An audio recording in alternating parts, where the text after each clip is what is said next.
Today we're doing kitzur shulChan. This is the code of law, the shortened version, like where it's in less chapters. In less like volume, like it's a smaller. I don't want to call it commitment. It's a smaller amount of material, so that's what kitzur means, like shortened. Chapter 32, rules for guarding one's health. In Deuteronomy 4:15, it says, "You shall guard." Yourselves very well. We must keep our body, we must keep any body damaging things away from our body and develop habits that improve the body and heal it, to apprehend, understand knowledge of the Creator through our body. Maintaining a completely healthy body is a godly path, because Hashem created the human being and all living creatures and gave natural warmth, a life force, a burning fire, which if extinguished or not supplied, then life is gone and death comes. That's the internal flame. And I also want to add that, like, we know that it says that man was created in God's image. When we waste that is ejected and choice elements provide sustenance, so we have this ability to filter for the good. Like waste is ejected and choice elements give us sustenance, they sustain us, so we can draw benefits out and release anything that's extra. If garbage remains, it will putrefy and bring sickness. So digestion, we want it to be well and easeful, is what our health or our illness largely depends on. Problems result in danger through the path of weakness. So problems make us weaker, and then then there's danger. Not consuming too much, too little, an average satiation, so the stomach can expand and contract to properly process food, versus being overheaped on or not enough. Eating a little bad is better than eating too much good. In other words, you eat a little bit of this and that, and one of the things is not so great. It's better. This, by the way, I'm sharing this. I'm not telling anyone what to do. I'm sharing, these are the teachings. Just 1 second. What is that?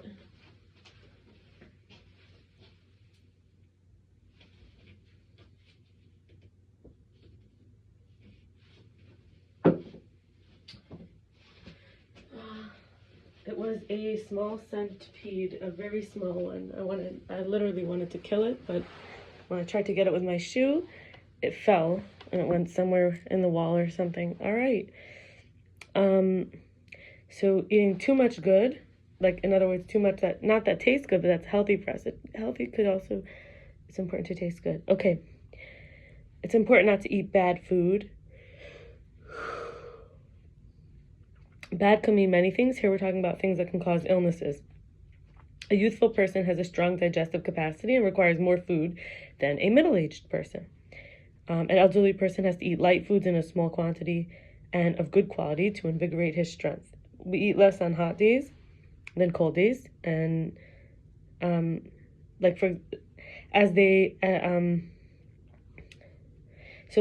we eat about 2/3 of what we eat in the winter. And regarding earlier what was mentioned about the older the person is, the weaker their digestive capacity.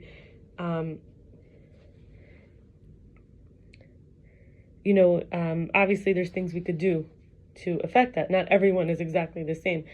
So we don't want to do things that impact the future version of us.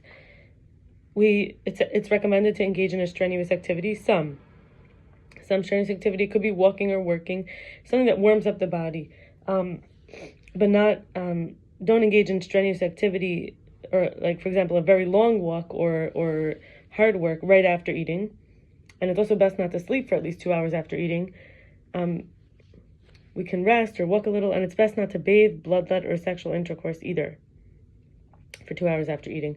Sleeping right after could send fumes to the head. Moving too much, in terms of sleeping right after eating, moving too much right after eating, and strenuous activity, moving too much, can cause the food to descend too fast from the stomach. And now there's differences between temperaments. So some have cool, hot, intermediate temperaments. Now I want to make a comment. Some people are saying, oh, this sounds a lot like, something they're familiar with, which is Ayurvedic medicine. And I want to say that I was very attracted to the Ayurvedic medicine, or the Ayurvedic living, or the Ayurvedic diet, which does talk exactly about a lot of the things that were mentioned already. And you might even think, oh, yoga people, people who are quick to be free in their bodies and move around. Well, actually, in this chapter, it also says have a loose belt, loose pants, loose skirt. When you're eating, you sit in place, you recline to the left. This helps the stomach, which is on the left side, be digesting. And so basically, if you're an intermediate temperament, you eat intermediate. If you're otherwise, then you eat the opposite. If you're hot, you eat cool or pickled foods. If you're cool, you eat spicy or herbs. And you should eat in accordance to the climate and the season as well. And so this is clearly very, very much connected to Ayurvedic medicine. So I'm not saying it's exactly the same thing, but I am saying that, you could find a lot of similarities in ancient wisdom. Whatever food you're accustomed to eating, like your habit, it won't harm you because it's your second nature. You grew up with it. Just don't stuff yourself, even if it's technically a bad food. Like, let's say, for example, somebody grows up and they eat a lot of salted fish.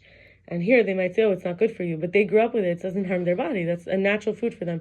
Or they say in another country they eat raw, what is it called? Raw whale, beluga or something? Beluga fat. They eat like raw whale fat. And other places you'd say it's terrible. You shouldn't eat that. It's not easy to digest. But their body's used to it. Now, I'm not saying that, whale fat, as far as I know, is not kosher. So we're not talking about kosher. We're talking about people growing up where they are, what they're used to. Okay. The purest bread flour makes for slower digestion. And let's say the purest bread flour is often considered like cakes and usually cake flour, right? So we would say it's almost like a bread that's a cake. So it's better, it says, to mix in some bran and salt, baked in an oven, moderately risen. Make it more like something a little chewier, a little harder. Put in a few other things, not just plain, with water or however you do it, or egg or oil. Saying put in some bran, something that, helps to move it along in the digestive tract. And don't eat from a place, I mean, we should know this, but don't eat from a place where the rat bit it, or a cat bit it, or the heart of a bird, or an animal. Actually, it says it could harm the memory. Eat from a hunger and empty stomach, not from a desire or artificial appetite. It could take up to 6 hours to digest, and you should wait before eating again. Again, I recognize this may sound like the yogi traditions, the Ayurvedic medicine, but you can read this in Kitzur shulChan Aruch, chapter 32, in English, if you want, on Chabad.org, CHABAD.org. A strong, healthy person can eat 2 times a day, but a weak or old person should eat small amounts many times a day. Skipping a meal once a week is healthy, and it's recommended for Jewish people. The optimal time is Friday. Like to skip a meal before Shabbos, you could eat like a full meal on Shabbos and really enjoy. Special for Shabbos. Chicken is easily digestible. Goat, old cow, and old cheese are bad or turgid foods, but yearling lamb and suckling kids are the best. Innards or head are not beneficial. So basically, don't eat the guts, the old cheese, the goat, or the cow, or the old cow, or the brain of it's not really healthy for you.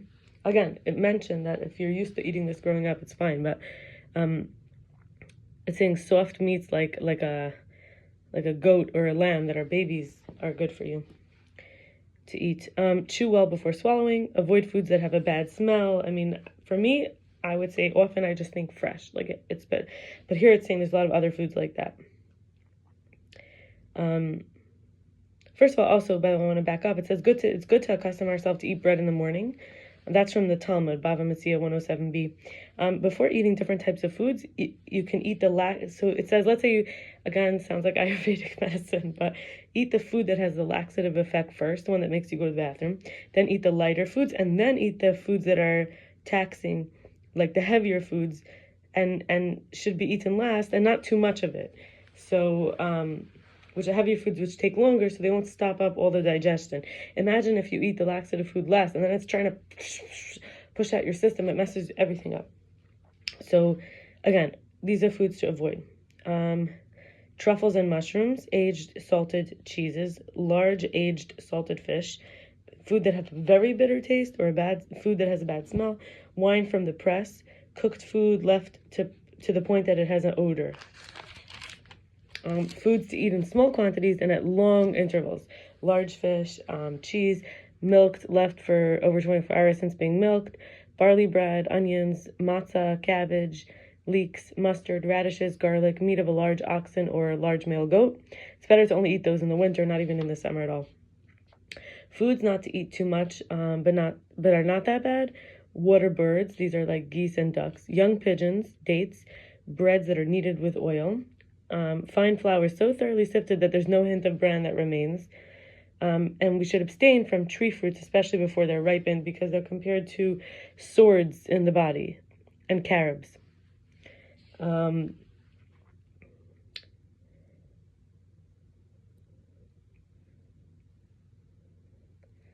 So we would say that they're very, like, for a few reasons. It's not good to eat tree fruits, especially before they're ripened, and carobs. Tart fruit should be eaten only in small portions, only in hot climates or the summer. Figs, grapes, pomegranates are always beneficial to eat as needed. Cold water quenches thirst and improves digestion, but not very cold. However, when we're tired or exhausted, we should not drink cold water, because then the fat of the heart is heated and melted from the tiredness and exhaustion. So saying if we're exhausted and we drink cold water, literally our heart loses some of its fat. Some would say, I want that, but then you would say, we'll call this the fat that is like insulating the heart becomes even melted. Pure, clear drinks. Water is the natural beneficial moisturizer, hastens the ejection of waste, but don't drink water before the meal or during the meal. Obviously, some sips of water, like a glass of water, maybe, not a glass, like a cup of water, but not like, it's saying don't drink a lot of water right before. Like, only once the food has begun to be digested should you drink a moderate serving of water. Now, we're saying again, like, this is ancient people that knew that we have to drink a lot of water. Nowadays, it's like, I feel like, I think a lot of, like, we're out of touch in a way, because we use a lot of salt, sugar, and a lot of things in our foods that may, in other words, it's saying we should drink a lot of water, but there's times to drink water. Like, don't drink water right after a bathhouse, or during bathing, or right after sexual intercourse, or again during a meal, or so much before the meal. Basically, so make sure that. But if you're so thirsty you can't handle it, that's what I mean. Is that a lot of times we're so thirsty by the time we're sitting down to eat, we haven't drank maybe for a while that we were thirsty, or maybe we're exposed to a lot of things that we need a lot of waste to come out of us. Maybe our food is not the way it was then. So I don't know if this fully applies to everyone nowadays. Again, it's a lot like recommendations for, what was the title? Rules regarding one's health. So just, these are rules regarding your health. Wine is good for older people. It's not good for people who are under 21. Now, this was written because it adds fire, basically. It shouldn't be when you're hungry, just when you just exercised, when you just worked hard, or when you just exited a sauna or bathhouse. Now, this is when people, by the way, didn't know that the age limit was 21. They didn't have it back then at this time. This was written by Jewish people, and they did not say, oh, it's against the law.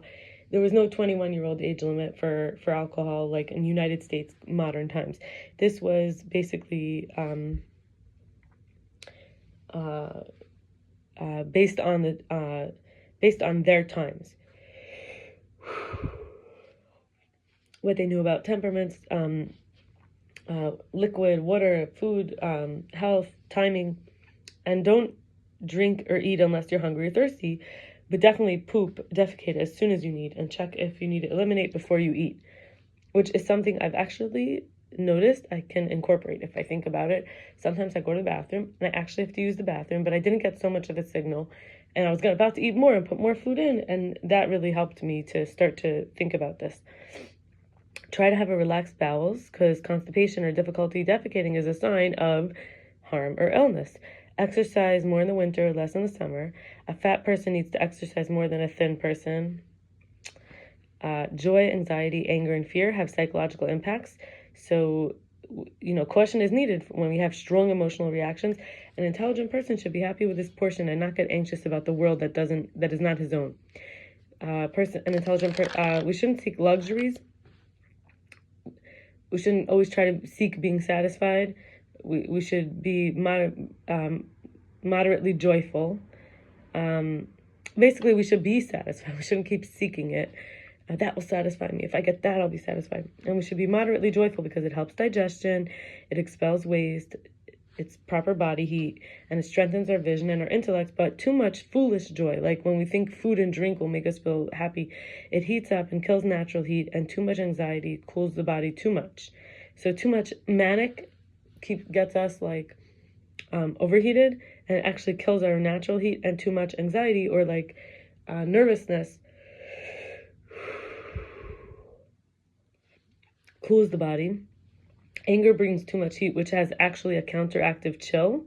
That's why people say like chill. Then afterward they're like destroyed. So don't eat when we're angry, fearful, or anxious.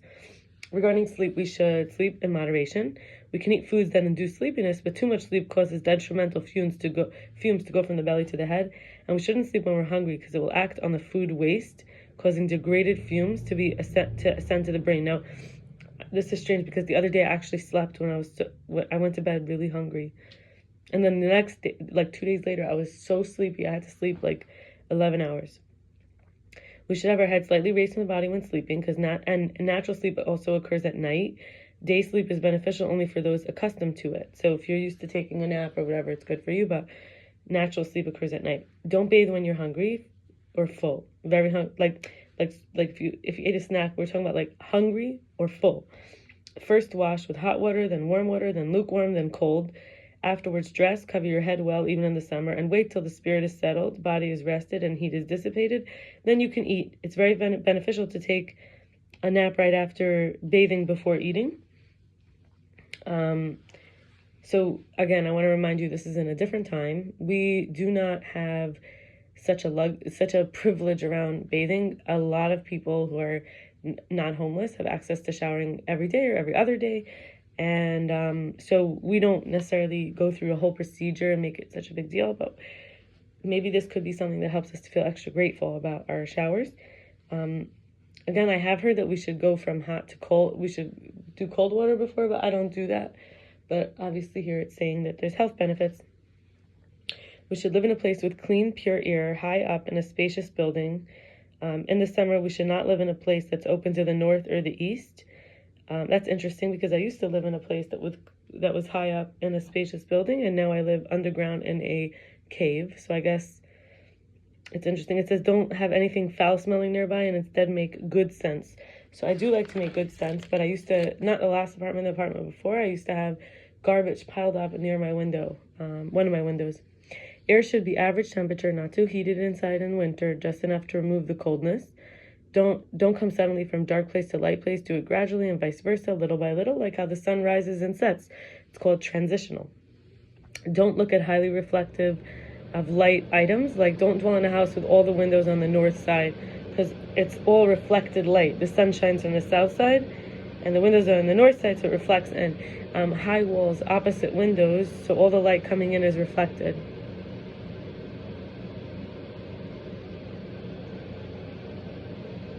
I have south-facing windows now, and I also did in the past, and I do like it. Don't read, write, or do detailed work at twilight or when the sun is at the full strength or at candlelight. Too much staring at the color white or at fire or at bright red is damaging.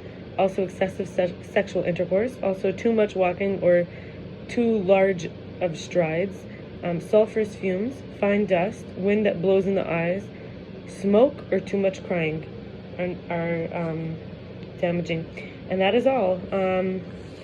Take what you will, leave the rest, and have a blessed evening. Bye.